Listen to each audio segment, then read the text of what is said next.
Part 1. The Perfect Photo Opportunity.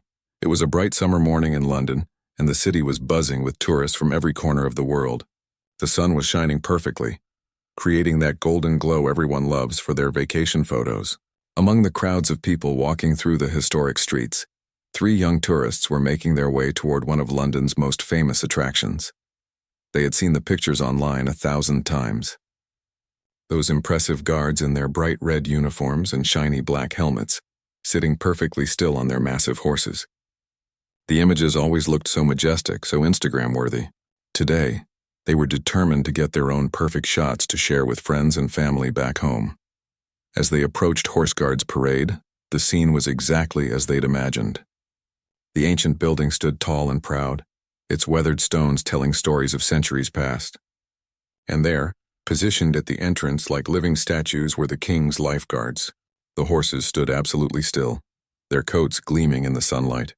Their riders sat upright in full ceremonial dress, looking straight ahead as if frozen in time.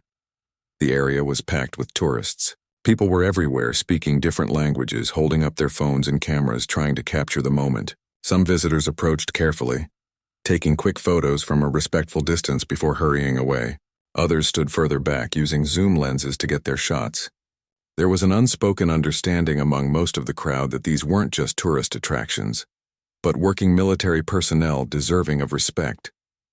But the 3 friends saw things differently. They watched as people timidly snapped their photos and walked away. They noticed how everyone seemed almost afraid to get too close. To them, this seemed silly. After all, these guards just sat there all day, didn't they? They never moved. They were basically like the wax figures at Madame Tussauds, just more elaborate. One of them pulled out their phone and started scrolling through social media, showing the others videos they'd seen. There were clips of tourists doing funny poses next to the guards, making faces, pretending to march alongside them. The videos had thousands of likes and comments. People found them hilarious. "Look at this one friend said, showing a video where someone had gotten really close to a guard's horse. "See, nothing happened. They just stand there. It's all for show." The others nodded in agreement. They'd traveled all this way, spent money on flights and hotels. They weren't going to settle for the same boring photos everyone else took. They wanted something special, something that would stand out on their social media feeds, something that would get real attention. They moved closer to where one of the guards was stationed. The horse was magnificent up close, much bigger than any of them had expected. Its coat was so dark it almost looked black, and its muscles rippled beneath the surface. The animal's eyes were calm but alert, watching the crowd with an awareness that suggested intelligence and training. The guard sat perfectly straight in his saddle, his uniform immaculate. Every button gleamed. Every strap was precisely adjusted. His face remained expressionless, looking forward at some distant point beyond the crowd. To the casual observer, he seemed completely oblivious to the chaos of tourists around him. But experienced eyes would have noticed something different. The guard's fingers held the reins with practiced ease. His posture, while ceremonial, was that of someone ready to react at any moment. This wasn't a statue or an actor playing dress-up. This was a trained military professional, and beneath him was an equally trained military animal. The 3 friends didn't notice these details. They were too busy planning their shots, discussing angles and poses. They noticed white lines painted on the cobblestones around the guard's position, but these seemed more like suggestions than actual rules.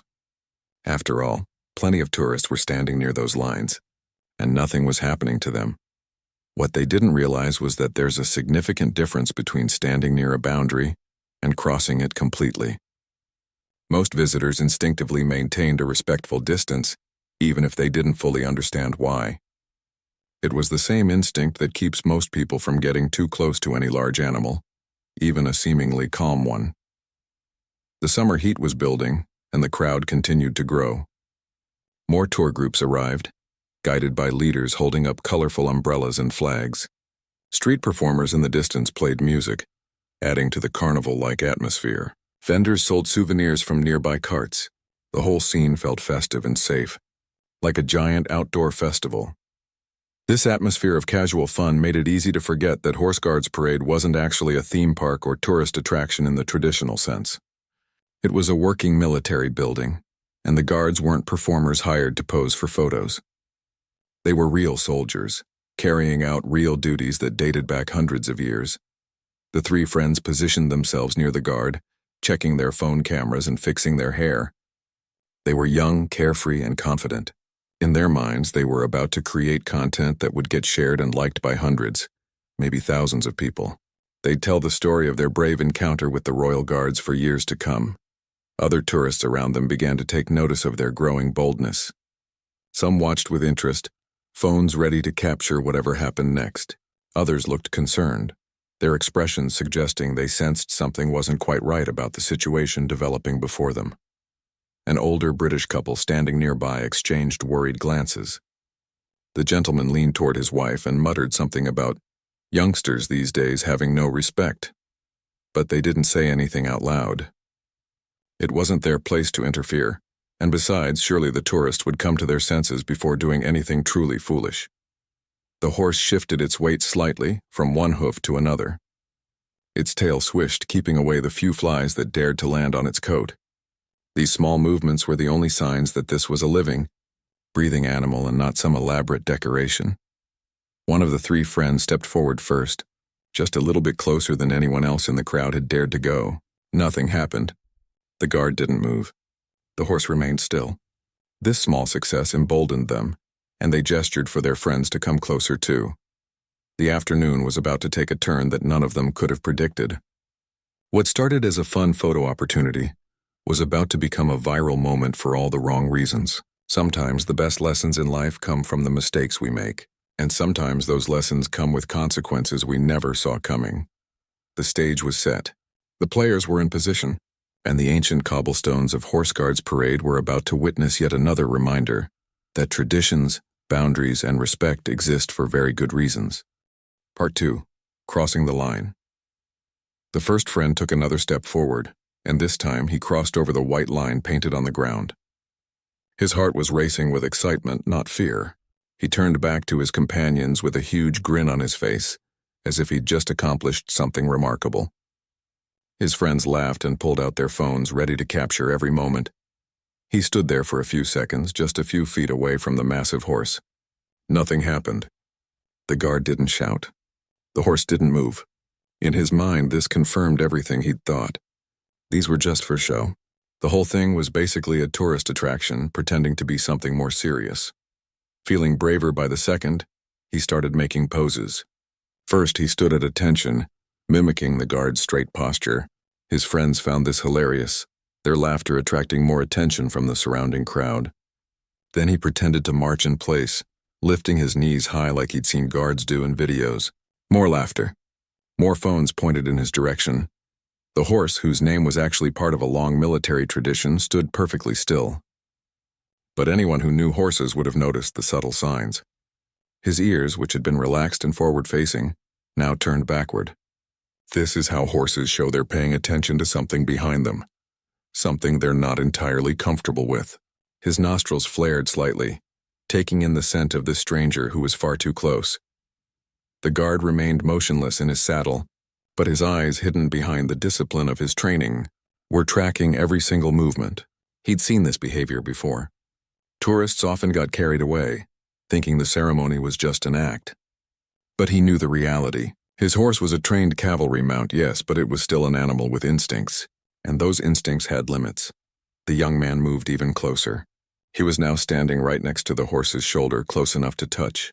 The crowd around them had grown significantly. Some people were recording videos, already imagining the views they'd get when they posted online. Others looked uncomfortable, their faces showing concern that something wasn't right about this situation. A few tourists from nearby countries, familiar with military traditions, started backing away. They recognized that this was going too far, but they didn't say anything. It's always awkward to tell strangers what to do, especially when everyone around you is laughing and enjoying the spectacle. Then the young man made his biggest mistake yet. He reached out toward the horse's face, specifically toward the bridle, the leather straps that the guard used to control the animal. His fingers were just inches away from touching equipment that only trained handlers should ever touch. To him, it seemed harmless. To anyone who understood horses, it was incredibly dangerous. The horse's eyes widened slightly. His head pulled back just a fraction of an inch, an almost invisible movement that showed his discomfort. The massive animal weighed well over 1,000 pounds and could easily hurt someone without even meaning to, simply by moving suddenly. Now the second friend decided to join in. She walked past the white line as well, approaching from the other side of the horse. The first friend's success had made her confident that there would be no consequences. After all, the guard hadn't said a word. He hadn't moved at all. Maybe those videos online were right. Maybe these guards really weren't allowed to do anything except stand there and look impressive. She made kissing sounds toward the horse, the kind of noises people make when calling a pet dog or cat. The horse's ears swiveled toward her, and his tail swished more forcefully than before. She reached out her hand, fingers extended, moving toward the horse's neck. She wanted to pet him, to get that perfect shot of her hand on the beautiful animal's coat. The crowd was getting larger by the minute. People were pushing closer to see what was happening. Some were encouraging the two friends, calling out suggestions for poses. Others were filming silently, their faces showing a mix of entertainment and concern. A few elderly tourists looked genuinely worried and were saying things to each other in hushed tones.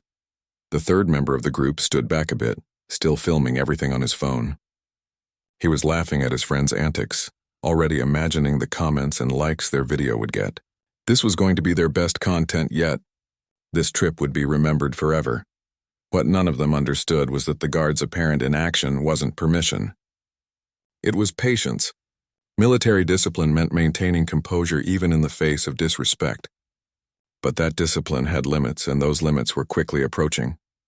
The horse, caught between two tourists invading his space from different directions, began to show more obvious signs of stress. His breathing quickened. His weight shifted from side to side. His tail swished constantly now. These were clear warning signs to anyone who knew horses, but to the tourists surrounding him, these movements looked like nothing special. An elderly British man in the crowd finally spoke up. "You really shouldn't be doing that," he called out, his voice carrying the authority of someone who'd spent time around horses.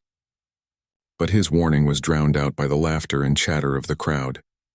The tourists either didn't hear him or chose to ignore him. The first friend, emboldened by the continued lack of response, decided to take things even further. He turned his back to the horse, pulling his friend closer so they could take a selfie together with the guard in the background. They were now treating the whole scene like it was a photo booth at a shopping mall. The horse's nostrils flared wider. His ears were now pinned back completely, a sign that experienced handlers know means a horse is reaching the end of its tolerance. The animal's muscles tensed beneath his gleaming coat. He was a patient, well-trained military horse, but he was still a living creature with natural defensive instincts. The guard's jaw tightened almost imperceptibly. His fingers adjusted their grip on the reins, a tiny movement that prepared him for what might need to happen next. He'd been trained for situations like this, though he always hoped they wouldn't occur. The public didn't understand that these horses weren't pets or props. They were working military animals with important jobs. The second tourist, the young woman, was now less than a foot away from the horse's head.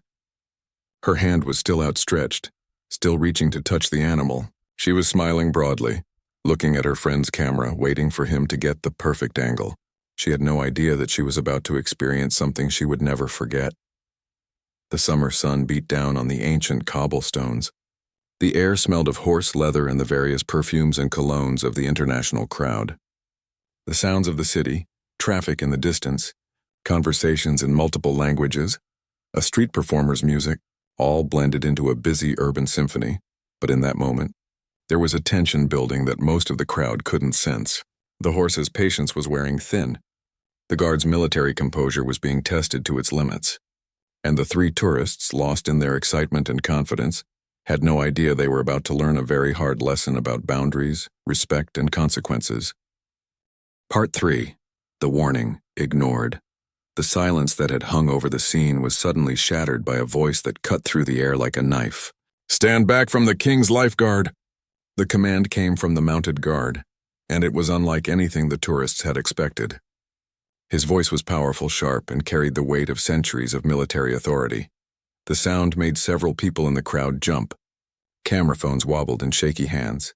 The cheerful atmosphere that had surrounded the scene just seconds ago evaporated instantly. This wasn't the voice of someone playing a role. This was the voice of a real soldier giving a real order. The first young man stumbled backward, his face flushing red with a mixture of surprise and embarrassment. For a brief moment, he looked genuinely startled, maybe even a little scared. The crowd had gone quiet, all eyes now fixed on what would happen next.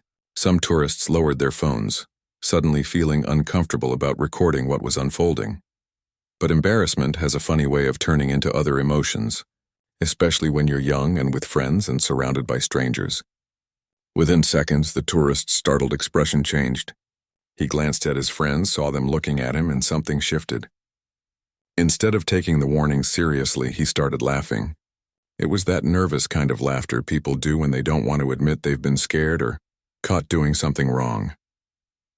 His friends joined in the laughter, and just like that, the serious moment evaporated for them. They convinced themselves it was all part of the show. Just the guard playing his part, doing his ceremonial duty. They'd gotten the reaction they wanted, hadn't they? Now they had even better content to post online. A video with actual interaction, actual drama. Their followers would love this. The crowd's reaction was mixed. Some people started laughing too, treating it like entertainment. Others looked more concerned now, their faces showing disapproval. A few tourists were already putting their phones away and moving to different areas, sensing that this situation might not end well. The second tourist, the young woman, watched her friend get shouted at and seemed to take it as a challenge. Maybe she didn't want to look like she was scared. Maybe she thought she could do better. Or maybe she genuinely believed that the whole thing was just ceremony and theater, and nothing real would actually happen. She decided to test the theory. While her friend had backed away from the front of the horse, she approached from the side. She moved slowly at first, almost playfully, making those same kissing sounds toward the animal. Some people in the crowd called out to her, telling her to stop. But their voices were mixed with others who were encouraging her, telling her to get closer for a better photo. The horse's ears swiveled toward her again. His large dark eyes tracked her movement. Every muscle in his body was tense now, though most people watching wouldn't have known how to read these signs. His tail continued to swish back and forth faster than before.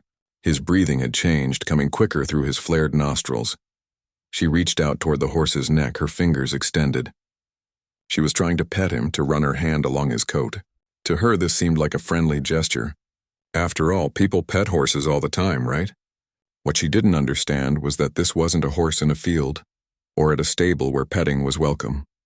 This was a working military animal on duty, and she was a stranger invading his space without permission. The guard sat perfectly still in his saddle, but internally, he was making calculations.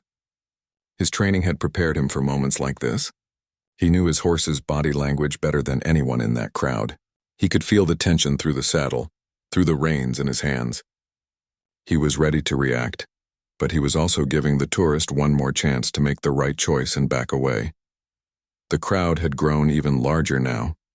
Word was spreading through the tourist area that something interesting was happening at Horse Guard's parade. People were gathering with their phones out, ready to capture whatever happened next. The scene had taken on the feeling of a street performance, which made it even harder for the tourists involved to recognize the real danger they were creating.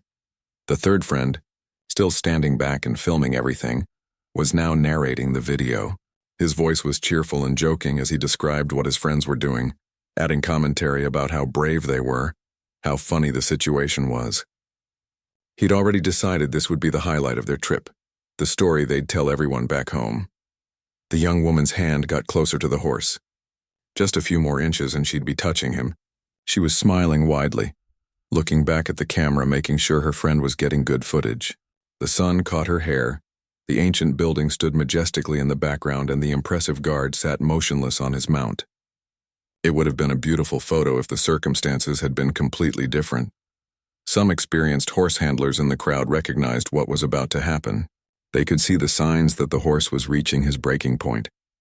They'd seen similar situations before and knew they rarely ended well. But they were too far away to intervene, and everything was happening so quickly now. The horse's head lowered slightly. His ears were flat against his head. His lips pulled back just a fraction, showing teeth. These were the final warnings, the last signs before an animal that's been patient for too long decides it's had enough. But the young woman wasn't looking at the horse's face. She was looking at the camera, concerned only with how she looked in the video. The guard's voice rang out again, even more forcefully this time. "Step away!" But this second warning came too late. Things were already in motion. The young woman was startled by the shout, but she didn't jump back quickly enough. She froze for just a second. Her hand still extended toward the horse, her body too close to an animal that had been pushed past his limit. The afternoon sun continued to shine brightly on the scene. The ancient stones of Horse Guards Parade had witnessed countless moments throughout history, ceremonies and celebrations, important events and daily routines. But they were about to witness something that would remind everyone present that traditions and boundaries exist for very real, very important reasons. The other tourists in the crowd sensed the shift in atmosphere. The laughter and casual conversation had mostly stopped. People held their phones steady, some with growing concern on their faces. A few covered their mouths with their free hands, their expressions showing they understood something bad was about to happen, but they couldn't look away. The moment hung suspended in time.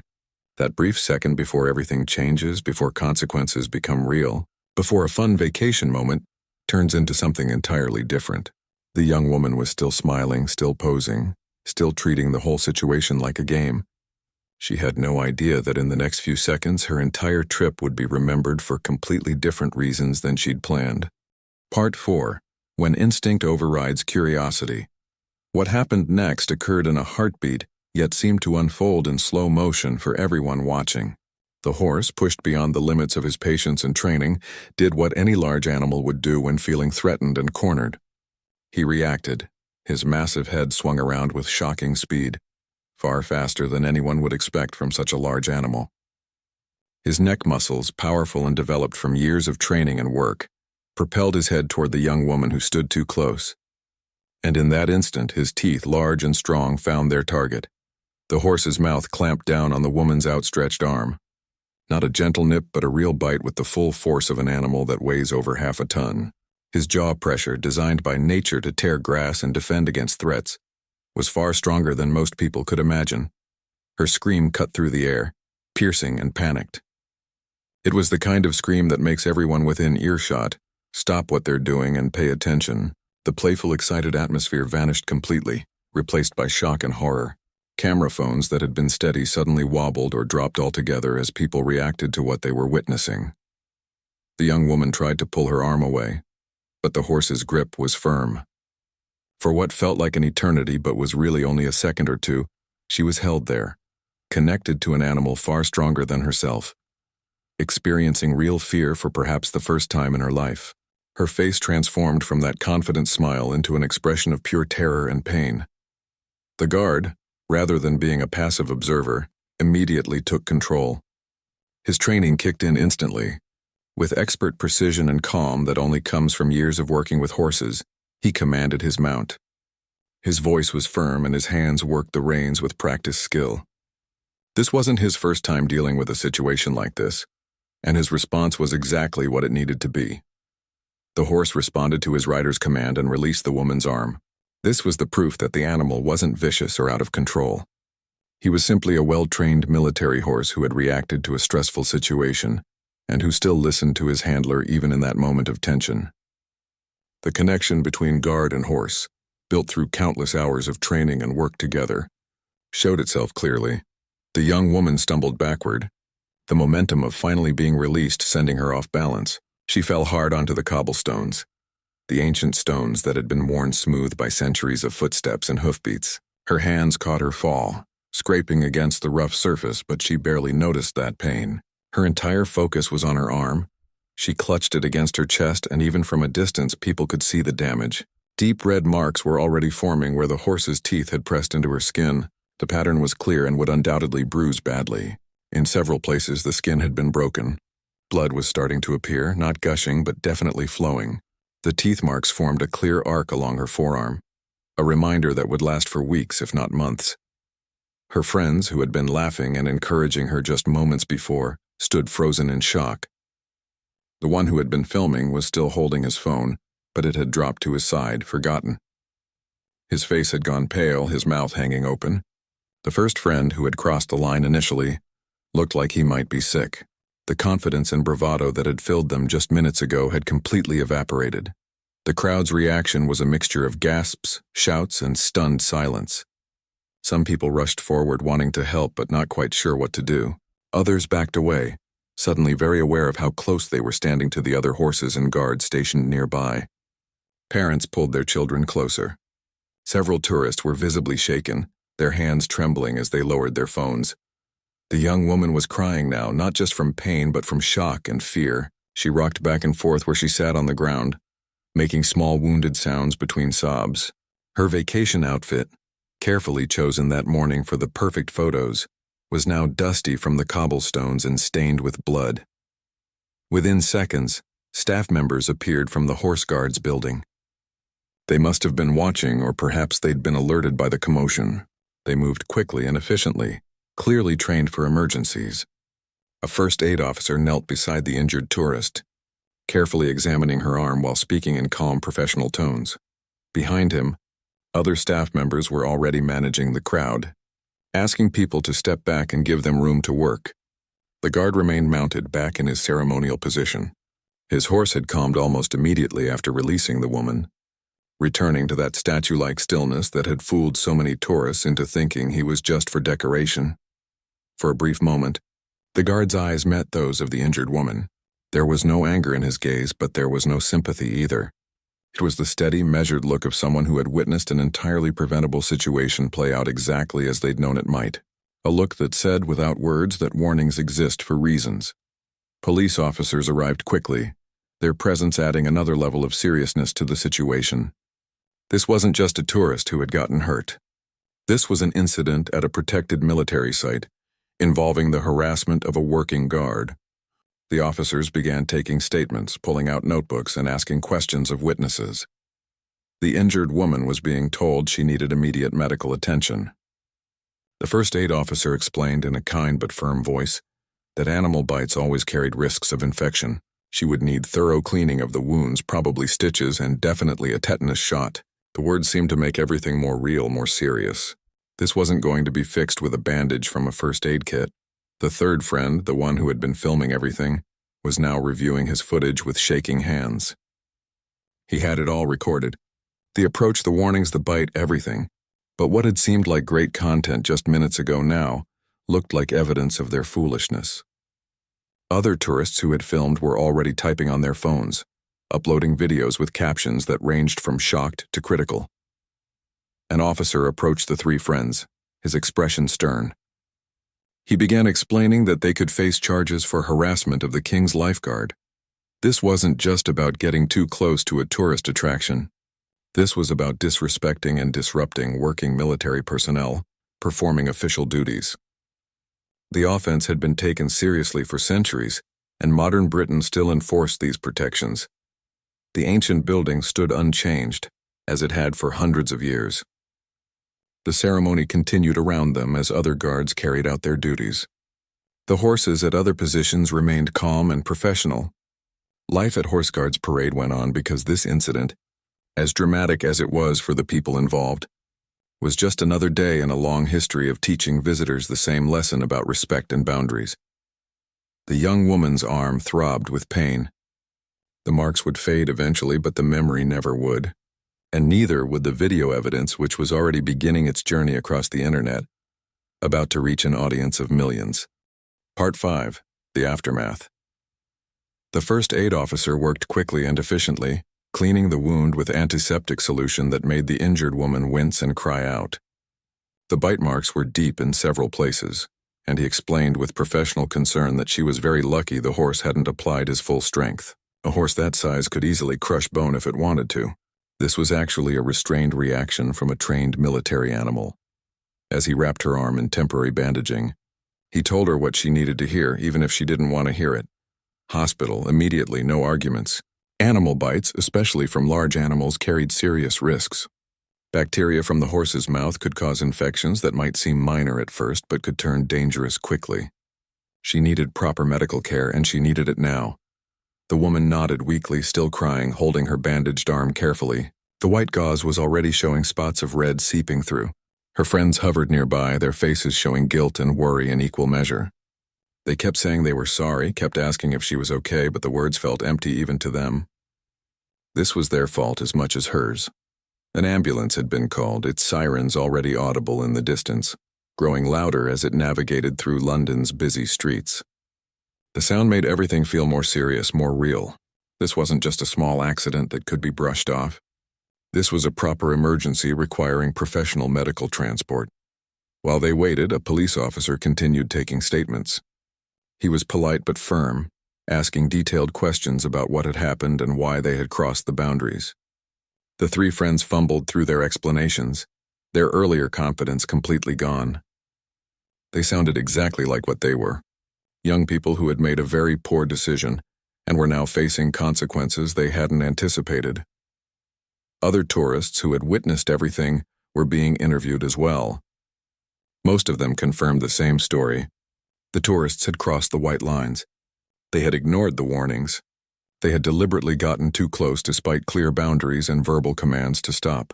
Some witnesses showed their video footage to the officers, providing clear evidence of exactly what had transpired.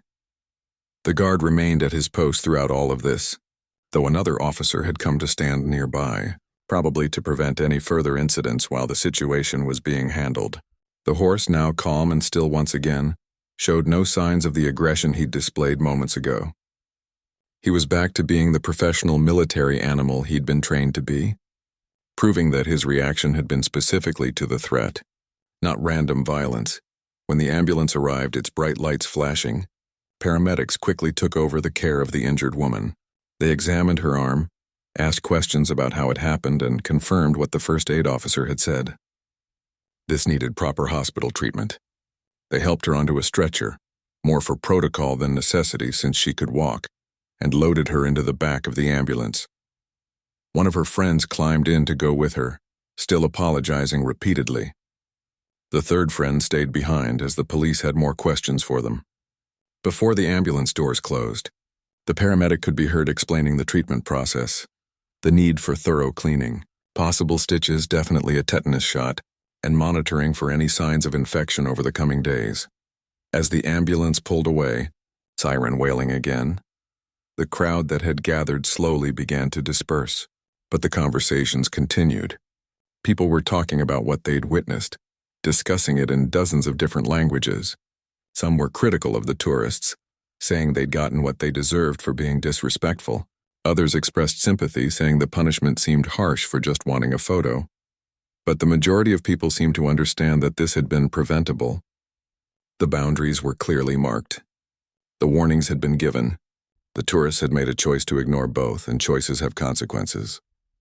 It was a harsh lesson, but perhaps a necessary one. The friend who had stayed behind finished giving his statement to the police. The officer explained that they would need to discuss the matter further, possibly with superiors to determine if any charges would be filed. Harassment of the King's lifeguard was taken seriously. This wasn't just about annoying a tourist attraction. This was about showing disrespect to serving military personnel and disrupting their official duties. The young man asked nervously about what kind of charges they might face. The officer explained it would depend on several factors, but that formal warnings were likely at minimum. There could be fines. There could be more serious consequences if the incident was deemed severe enough. They would be contacted once decisions were made. As he walked away from Horse Guards parade, the remaining friend felt the weight of their mistake settling over him. His phone buzzed constantly in his pocket. The video he'd filmed was already uploaded, already spreading across social media. Friends and followers were commenting, but the tone wasn't what he'd expected. Instead of praise for their boldness, he was seeing criticism, mockery, and anger. He pulled out his phone and scrolled through the comments. People were calling them disrespectful, tourists who give all tourists a bad name. Some comments were harsh, saying they deserved what happened. Others were pointing out that the warnings were clear, the boundaries were obvious, and this was entirely their own fault. A few people were even identifying them by name from their social media profiles, which had been public. His stomach sank as he realized their other videos and photos from the trip were being found and shared. People were combing through their accounts, looking at their travel history, commenting on other posts. What had been a fun documentation of their vacation was now being used as evidence of their character. or lack thereof. He quickly changed his account settings to private, but it was too late. Screenshots had already been taken. The video had been downloaded and re-uploaded by others. Once something goes viral on the internet, there's no taking it back. No delete button powerful enough to erase it from the collective memory of social media. At the hospital, the injured woman was being treated by doctors who had seen similar cases before. London was a major tourist city, and incidents involving the ceremonial guards, while not common, were not unheard of either. They cleaned the wound thoroughly, a painful process that made her cry again. The doctor explained each step, talking about infection prevention and proper healing. The bite had broken the skin in multiple places. Some of the wounds were deep enough to require stitches. The doctor worked carefully, numbing the area first, then closing the deeper wounds. The young woman watched with a pale face, still not quite believing this was happening. This morning she'd woken up excited about sightseeing. Now she was in a hospital emergency room, getting stitched up after being bitten by a horse. The tetanus shot was administered, and she was given a prescription for antibiotics to prevent infection. The doctor gave her careful instructions about wound care, warning signs to watch for and when to return if things didn't heal properly. He also mentioned, almost casually, that she should expect the bruising to be quite severe and last for several weeks. As she sat there with her bandaged arm, waiting for her friend to finish the paperwork, reality began to sink in. This was really happening. This wasn't a bad dream she'd wake up from. The pain in her arm was real. The hospital bills would be real. The scar that would probably remain was real. And the video evidence of their mistake was spreading across the internet, becoming more real with every share and view. Her friend returned with forms to sign and information about follow-up care. Their travel insurance information had been provided, but there were already concerns being raised. The hospital staff had noted in the report that the injury occurred while the patient was deliberately ignoring safety warnings and crossing marked boundaries at a protected site. Insurance companies don't always cover injuries sustained during reckless behavior. Part 6. The Viral Reckoning.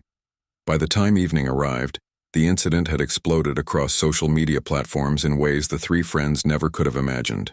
What they had thought would be funny content that would get them some likes and shares had instead become a viral sensation for all the wrong reasons. The videos were everywhere. Multiple tourists had filmed the incident from different angles, and these various perspectives had been compiled into longer videos that showed the complete sequence of events. You could see the tourists crossing the line. You could hear the guards' warnings. You could witness the moment of consequence, and it was being viewed by millions of people around the world. On one platform, a video had been viewed over 5 million times in just 6 hours. The comments section had exploded with thousands upon thousands of responses. People from every corner of the internet were weighing in, and the vast majority were not sympathetic to the tourists. Play stupid games. Win stupid prizes, wrote one commenter, and hundreds of people had liked that response. It seemed to capture what most viewers were thinking. The tourists had been warned. They'd ignored those warnings and they'd faced natural consequences.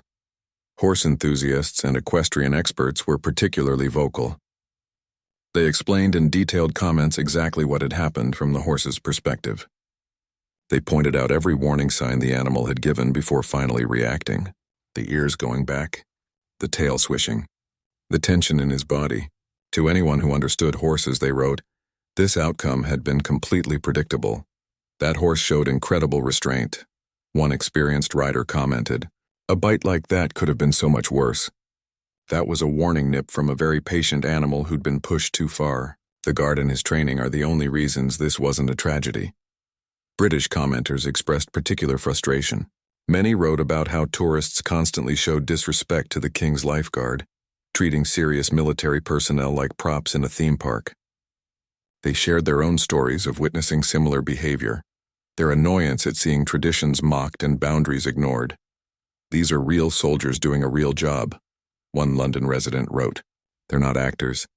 They're not there for your entertainment. The horse isn't a petting zoo animal. There are clear signs, clear boundaries, and they give clear warnings. If you ignore all of that, you're the problem. Some international viewers chimed in with similar experiences from their own countries. Guards at royal palaces and important sites around the world faced the same issues. Tourists who assumed that ceremony meant fake that tradition meant harmless, that stillness meant they could do whatever they wanted without consequence. The three friends' social media accounts, despite being switched to private, had been identified. Screenshots of their profiles, their previous posts, their other vacation photos were being shared and discussed. People had figured out where they were from, where they went to school, where they worked. The internet's ability to identify people in viral videos had struck again. News websites had picked up the story. Local London news ran segments about tourist behavior at ceremonial sites. Some outlets used it as an opportunity to educate viewers about the role of the King's lifeguard, explaining the history and importance of the position. Others focused on the broader issue of disrespectful tourist behavior and what could be done about it. Travel blogs and websites joined the conversation. Many used the incident as a teachable moment, writing articles about respecting local customs and traditions when traveling. They included the video as an example of what not to do, how ignoring cultural norms and safety warnings can lead to serious problems. One popular travel blogger wrote a detailed post titled, "Boundaries Exist for Reasons. Lessons from London." She discussed how tourists sometimes feel like rules don't apply to them when they're on vacation, how the excitement of travel can lead to poor judgment, and how important it is to remember that the places we visit are real communities with real rules and real consequences. Educational content creators saw an opportunity too. Videos explaining horse behavior, how to safely interact with large animals, and why trained military horses aren't the same as friendly farm animals began appearing. Some used footage from the incident to illustrate their points about animal body language and warning signs. The comment sections across all these platforms revealed interesting patterns. Younger viewers were more likely to express some sympathy for the tourists, suggesting the punishment was harsh. Older commenters tended to be more critical, saying the tourists had only themselves to blame. People with experience around horses were universally unsympathetic, stating that anyone who knew anything about animals could see this coming from a mile away. But there were also discussions about social media culture itself. Many people pointed out that the desire for viral content, for that perfect shareable moment, was pushing tourists to take bigger and bigger risks.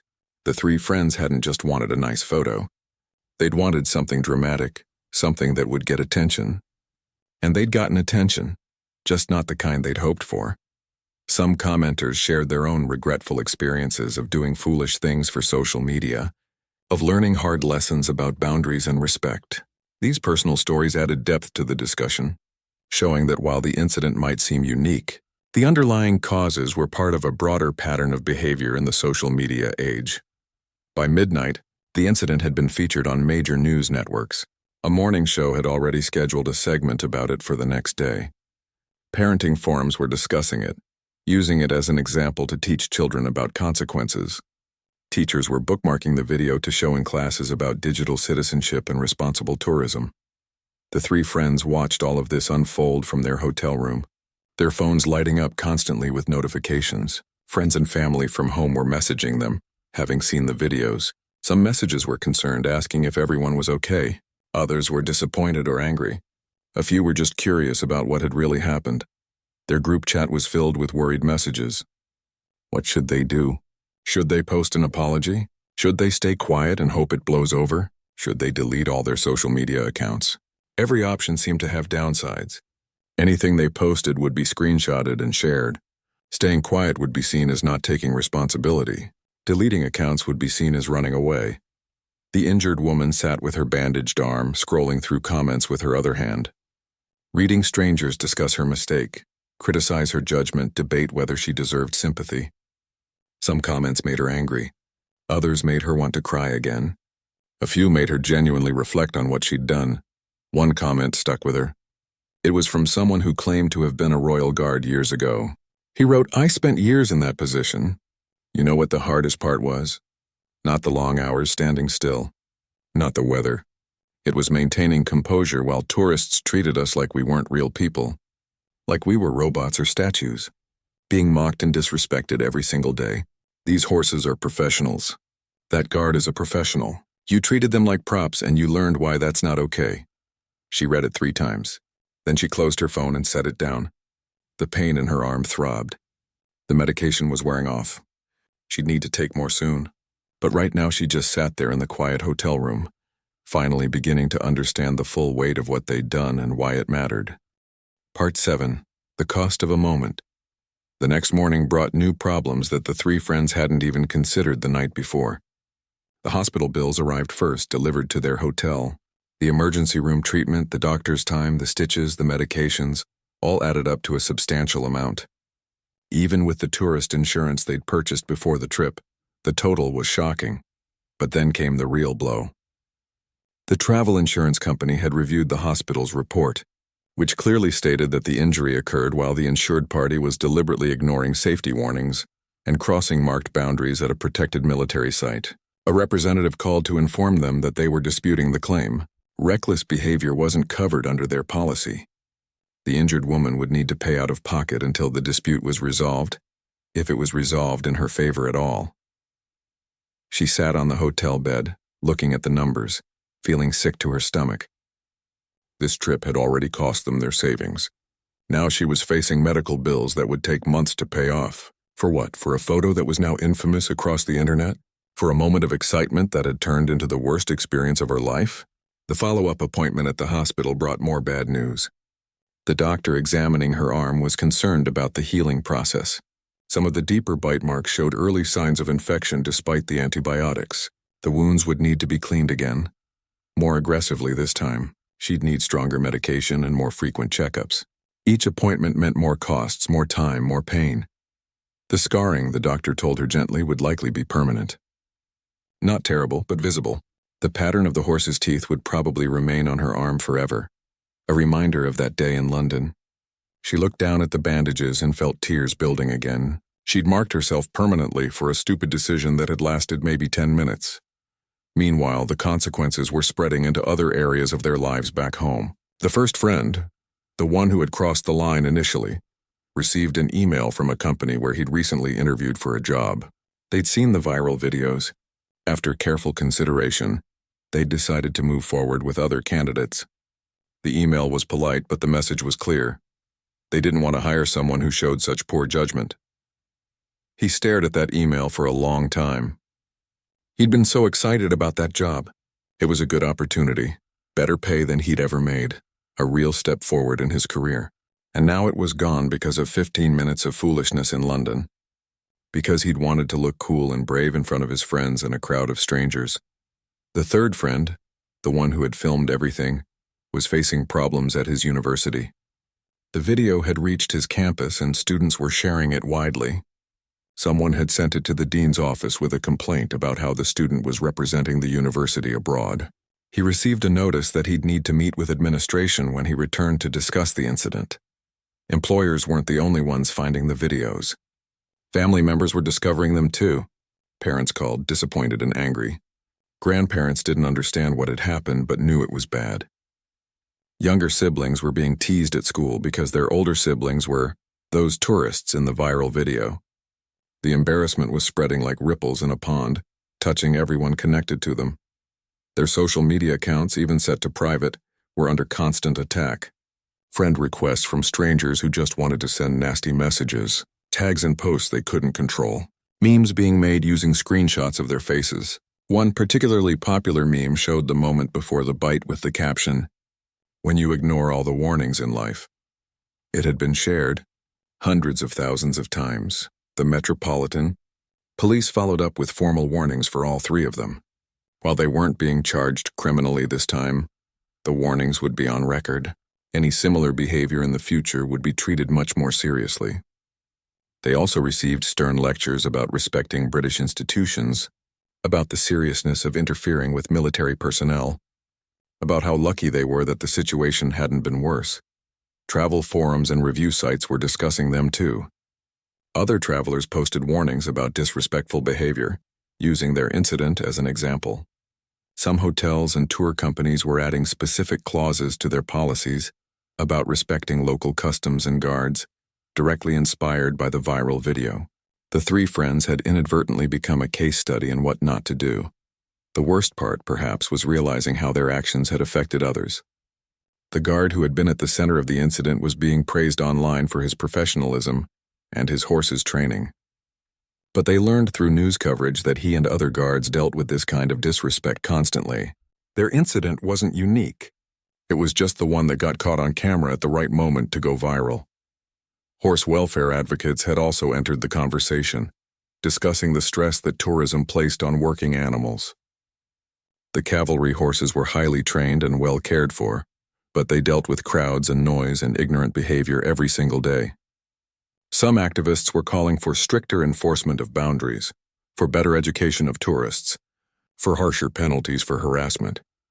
The Friends had become the faces of a problem much bigger than themselves. They represented every tourist who treated local customs as entertainment, every visitor who thought rules didn't apply to them, every traveler who put social media content above respect and safety. They'd wanted to be remembered. They'd wanted their trip to be special. They'd gotten their wish, just not in any way they'd imagined. Money continued to be a source of stress. The medical bills kept coming as the injured woman needed additional treatment. Their hotel was more expensive than planned because they had to extend their stay for medical appointments. They couldn't afford to change their flights to go home early without paying massive fees. They were stuck in London, living through their worst experience, running out of money, watching their reputations crumble online. The young woman's arm ached constantly. The infection required intravenous antibiotics, which meant more time at the hospital, more costs, more complications. Simple tasks like getting dressed or carrying her bag caused pain. She couldn't use that arm properly, which affected everything, and every time she looked at the bandages, she was reminded of her mistake. Friends who had initially defended them online were going quiet. It's one thing to support your friends when they make a small mistake. It's another when that mistake becomes international news and is clearly, undeniably their own fault. Support messages became fewer. Some friends stopped responding to messages altogether. Social connections were fraying under the weight of public criticism. They'd come to London for a fun vacation, for memories they'd treasure. They were leaving with debt, injuries, damaged reputations, and lessons learned the hardest way possible. The photos they'd wanted to share as highlights of their trip would never see the light of day. Instead, the only images anyone would remember were the ones showing their failure, their disrespect, their consequences. The ancient city of London continued its daily rhythm, unchanged by their visit. Thousands of other tourists were having wonderful trips, respecting boundaries, following rules, creating genuine positive memories. The King's Lifeguard continued their duties, professional and dignified as they had for centuries. And the three friends packed their bags, ready to go home to face whatever came next, carrying lessons they'd never forget and scars that wouldn't fade. Part 8.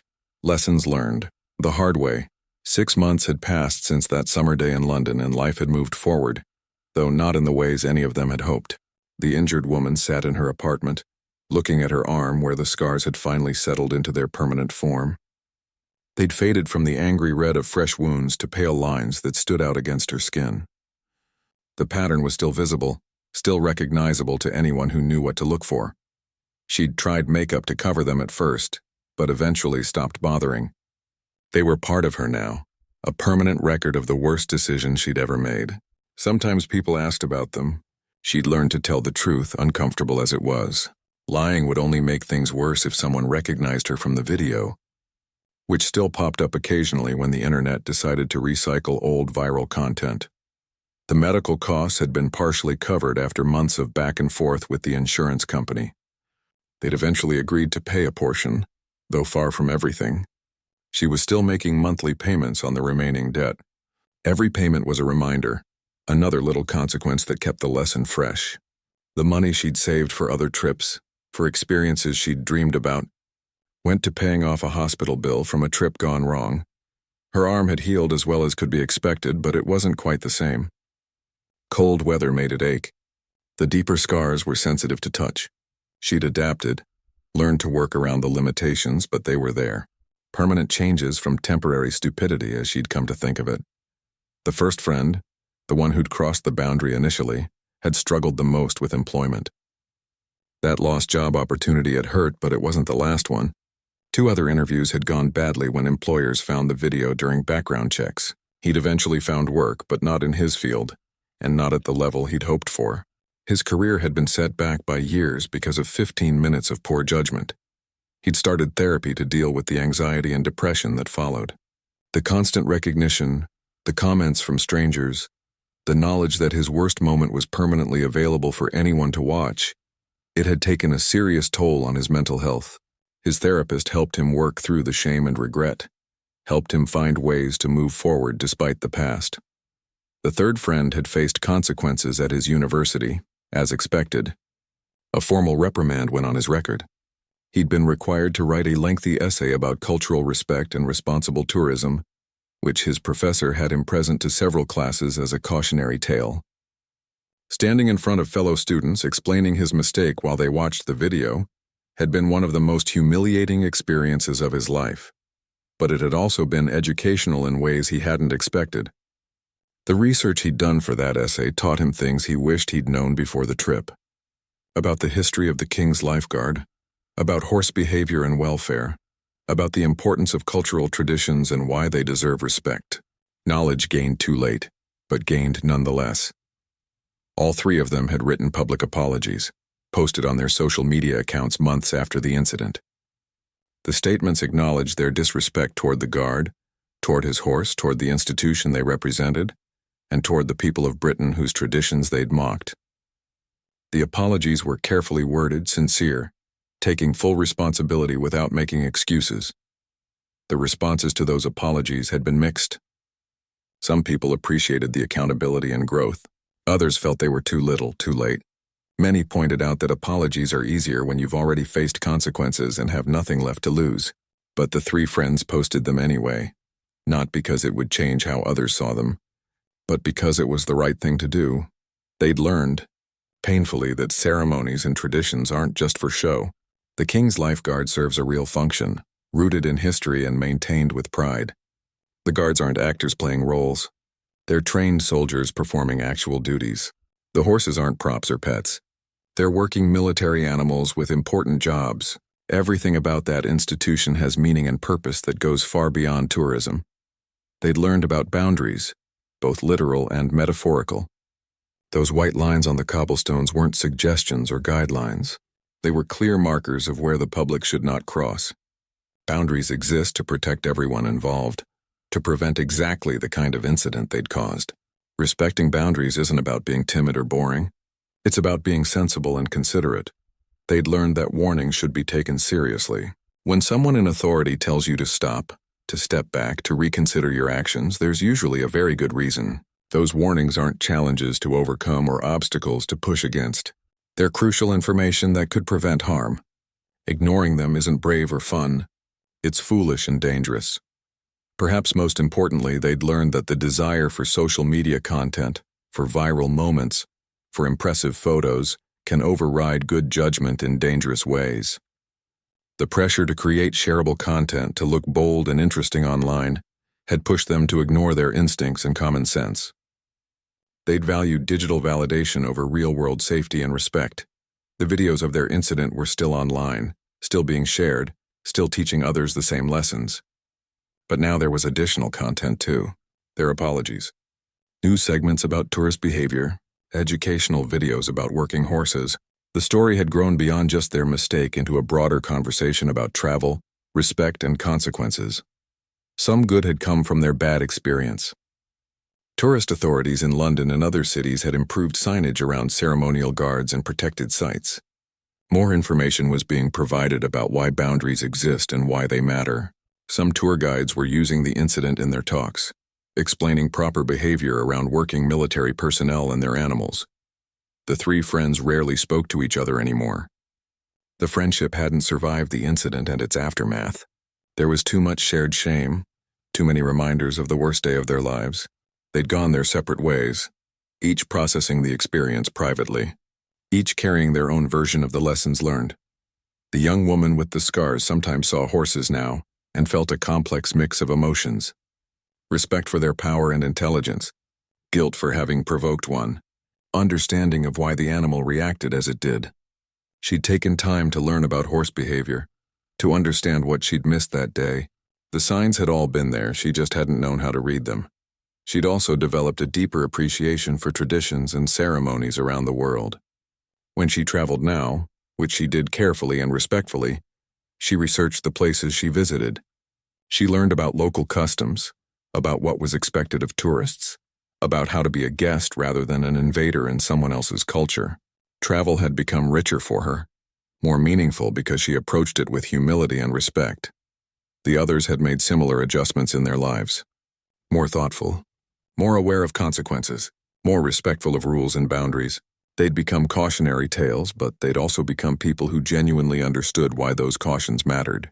The lessons had been expensive, embarrassing, and painful, but they'd been learned. Back in London, the King's Lifeguard continued their duties as they always had. The horses stood patiently, professionally, day after day.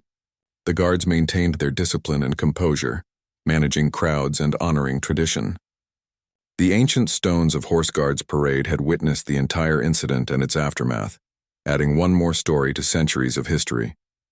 New tourists arrived daily, most of them respectful and appropriate. But occasionally someone would start to cross a line, to test a boundary, to treat the guards as entertainment rather than professionals. And often someone else in the crowd would speak up, would share a video or tell a story about 3 tourists who learned a hard lesson one summer day. The viral incident had become its own form of education, teaching through example what should have been obvious from the start.